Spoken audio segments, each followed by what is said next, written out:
उसको मतलब dumping ground बनाया गया। भाजीपाला को रोज़ हटाने का काम कर रहे हैं, भाजीपाला को तकलीफ दिया जा रहा है महानगर प्रशासन द्वारा।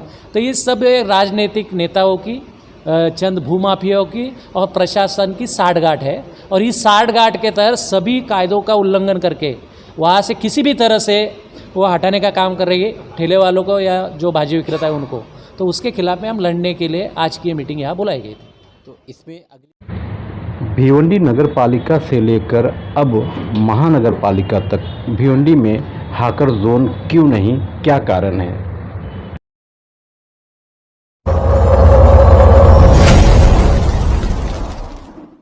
नमस्कार, आदाब। आइए बात करते हैं एक ऐसे मसले की जिसका हल अब तक नहीं निकला। नगर पालिका से लेकर अब हम महानगर पालिका में हैं, मगर हल निकला नहीं।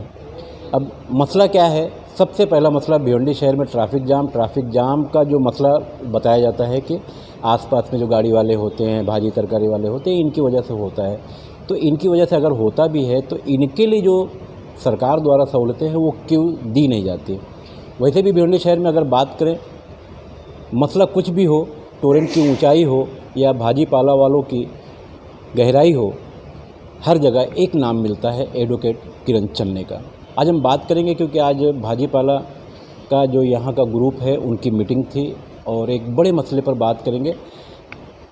चन्ने साहब, भिवंडी शहर की जो हालत है आपको तो अच्छी तरह पता है, मसले ही है, सुधार का कुछ रास्ता दिखता नहीं। आज की जो मीटिंग थी किस लिए थी? बहुत सालों से जो प्लॉट नंबर 54 है, 332 से लेके पूरा आप देखते हो कि जहाँ कचरा फेंकते हैं, वहाँ किरकोल विक्रेता हो या दुकानदार हो, कितने सालों से मार्केट चला रहे हैं। और इस मसले को लेकर हमेशा प्रशासन और जो ठेले वाले हैं, दुकान वाले हैं, जो भाजी विक्रेता है, उनमें हमेशा संघर्ष रहा है। उसको कभी उस मसले को हल करने की कोशिश महानगर पालिका प्रशासन ने ना की है, ना लोक प्रतिनिधि ने की है। मुझे लगता है कि हर सिटी के अंदर जो हॉकर जोन है या मार्केट है, ये प्लॉट अलॉटेड किए जाते हैं, महानगर पालिका गाले अच्छे बनाते हैं और एक अच्छा मार्केट बनाते हैं। जबकि मार्केट ये सबकी ज़रूरत है और वो रेगुलर ज़रूरत है। वहाँ हर कोई सिटीजन भी आता है और जो स्थानिक लोग हैं उनको रोज़गार भी मिलता है इस ठेले के जरिया या व्यापार के जरिया। तो उसको आज दिन तक भिवंडी महानगर पालिका पूरी तरह से सोल्यूशन नहीं कर पा रही है। इससे महानगर पालिका की उदासीनता दिखती है। सबसे बड़ी बात है कि अभी जो डेवलपमेंट डीपी प्लान बनाया गया, वो डीपी प्लान को आप देखोगे तो जो फिजिकल जाके उसका इंस्पेक्शन होता है तो वो किसी भी तरह से नहीं किया गया है। खाली एसी में बैठ के उसको बनाया गया।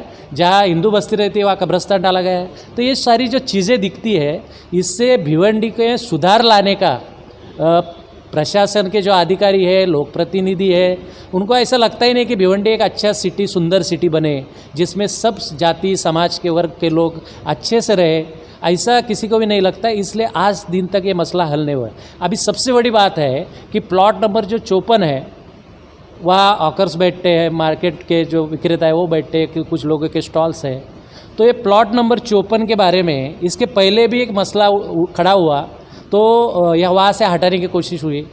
आप देखोगे कि भिवंडी के अंदर भी चंद भूमाफिया, चंद राजनीतिक पार्टियाँ, उसके लीडरान हमेशा किधर खाली प्लॉट मिलेगा तो प्लॉट कैसा ग्रैब करने का और उस पर पैसा कमाने का, ये जो नज़रिया है, इस नज़रिए के खिलाफ भिवंडी की आम जनता को लड़ना पड़े, ना केवल भाजीपाला विक्रेता का। तो सबसे बड़ा मसला कि 54 नंबर का जो प्लॉट है उसके ऊपर जो सब ये ठेले वाले बैठते थे, जो भाजीपाला विक्रेता बैठते थे, उनको एक बार हटाने का काम 99 में हुआ। उसके खिलाफ में भाजी विक्रेता वालों ने हाई कोर्ट में एक रीट फाइल किया था जिसका नंबर है 186499।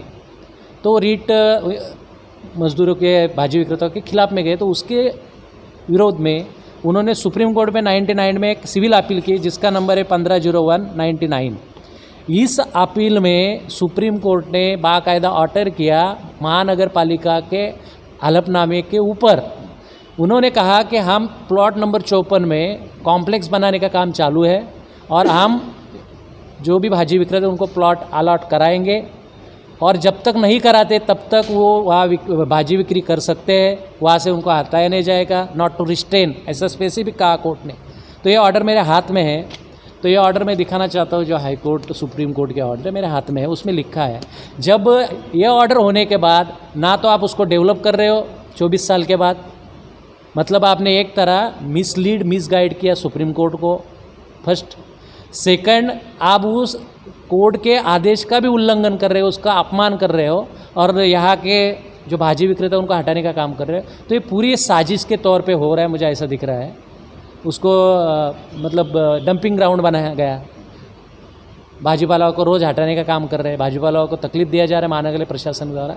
तो ये सब राजनीतिक नेताओं की, चंद भूमाफियाओं की और प्रशासन की साठगांठ है, और इस साठगांठ के तहत सभी कायदों का उल्लंघन करके वहाँ से किसी भी तरह से वो हटाने का काम कर रही है, ठेले वालों को या जो भाजी विक्रेता है उनको। तो उसके खिलाफ में हम लड़ने के लिए आज की ये मीटिंग यहाँ बुलाई गई थी।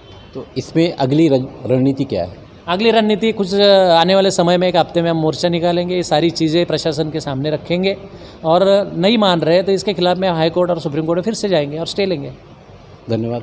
कहीं ना कहीं भिवंडी शहर की जो समस्याएं हैं, आमतौर से देखने को मिला है कि भिवंडी शहर के रास्तों पर गाड़ी खड़ी करके लोग सामान खरीदने के लिए, शौकीन समझ लीजिए या उनकी मजबूरी, मगर वहाँ बैठा हुआ जो भाजी विक्रेता है या इस तरह के जो लोग हैं, उनकी समस्याओं को समझने के लिए भिवंडी शहर में कोई नहीं।